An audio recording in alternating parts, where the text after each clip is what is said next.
Hey everybody, Tim Knight, and after a day like this, I thought it was a good time for a video. I'm not using slope charts this time. I'm going to use the old Thinkorswim platform just because I want to show some intraday futures data and just talk about the characterization of this market and what I think is different. Haven't really thought about this in advance. I have a vague idea what I want, but I won't waste much of your time. I'll just sort of express what I think is an important change. So I've zoomed in on a portion of time where the ES was just steadily heading higher. This was last year, May, June, July, August, and so forth. And pretty much, hell on earth for someone of my disposition. The market just goes up all the time. The Fed's there all the time. There's no hope for the pairs. Literally, a penny in front of a steamroller from time to time. Teases here and there, here and here and here. Here, bear, come on, and it gotcha again. So just absolute hell on earth, and a bullish dream come true. And so this is the uptrend, and we're looking at the ES futures right here. This is a 4-hour bar chart, and what's been happening recently, we got kind of wobbly here, as you can see. So in September, had some craziness going on.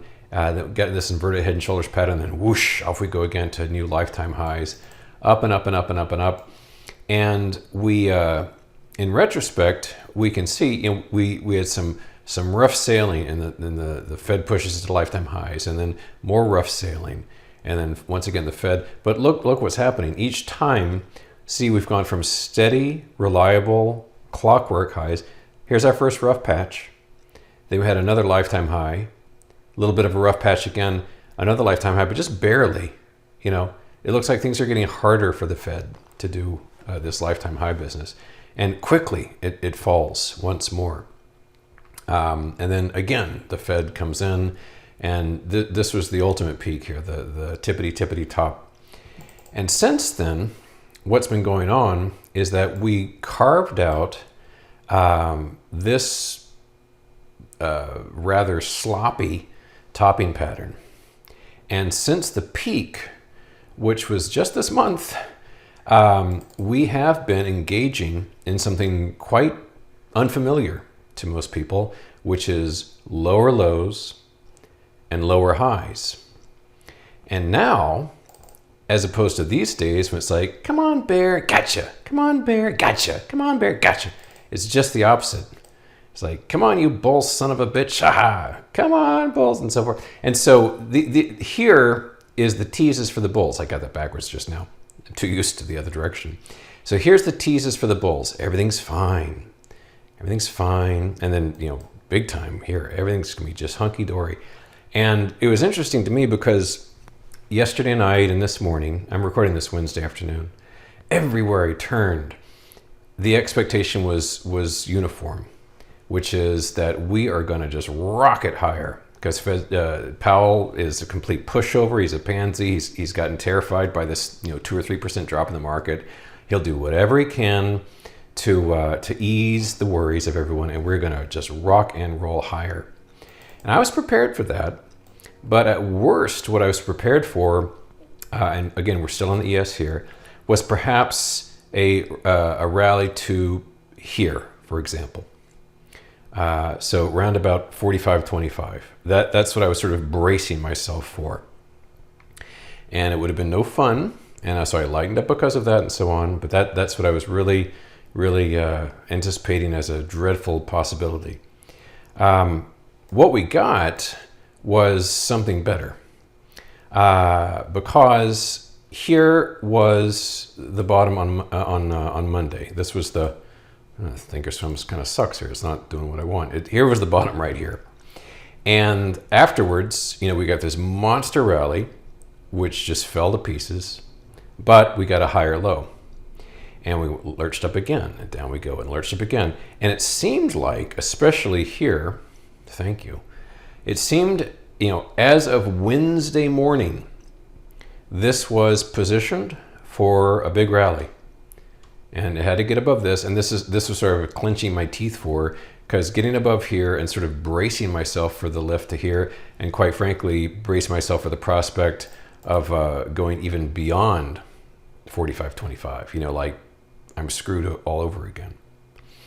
And what happened was very interesting, because this was the line in question. And we got above it in the morning, and it sort of eased back below. And then we revved up for the Fed meeting. Oh, Jerome's going to take care of all the bulls, and he loves us all. And Jerome's going to take care of all of his billionaire buddies. And out came the news, and sure enough, it rallied. But I was watching this tick by tick. I was watching the Russell, watching the ES, and it wasn't really working. And it was wobbling around. You can see here. We got above, and then the Fed came out, and it rocketed higher. Yay, Jerome. And then it kind of fell below and tried again. And this time, look where it landed. I haven't moved this line for narrative purposes. Look where it landed. It got exactly to the line and then vomited all over its lapels. Vomited right down Powell's open mouth. And since then, they're still at it. They're still trying to prop this thing up. But here's the thing. I think we've got these guys. I think that they have thrown everything they can at this, because keep this in mind. They haven't increased interest rates a single basis point. It's still zero. They haven't stopped any of the QE. It's still hundreds of billions of dollars. They haven't changed a thing.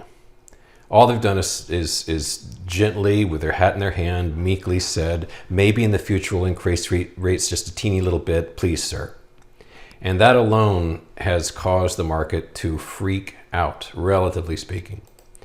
And so this is why I think we're in a very different market now, because this is an enormous ally. And that Marco Kalakonik, or whatever the hell his name is, that Zero Hedge is always touting, the shill from JP Morgan, the perma-bull, who's paid to tell people everything's going to be fine, everything's going to go up. He won't shut up. And, maybe 20, 30,000 Dow points from now, he will shut up finally. But he's going to say the whole way down, buy, buy, buy, buy, buy, just like Kramer. There's only one person out there who's not going to say buy all the time, and it's Timothy Ornight. Because I'm not paid by these guys to lie to you. I'm poisoned with the truth. So as I'm recording this, of course, things are green again. ES and the NQ and the RTY, but I ain't afraid, because I think these guys are really hosed. And I emphasize again that the fall we've seen and the failure to rally stuff is in the context of doing nothing. They haven't changed a thing, and even in the context of not changing a thing, we're already getting this kind of damage. So that was a very exciting and interesting day, and this whole thing here, this little phenomenon that took place, I think just spoke volumes. So I hope that's helpful. See you later, and thank you particularly to all the new premium subscribers. The reason I've stopped spitting vile resentment at the freebies is because there's so many paying people paying your way.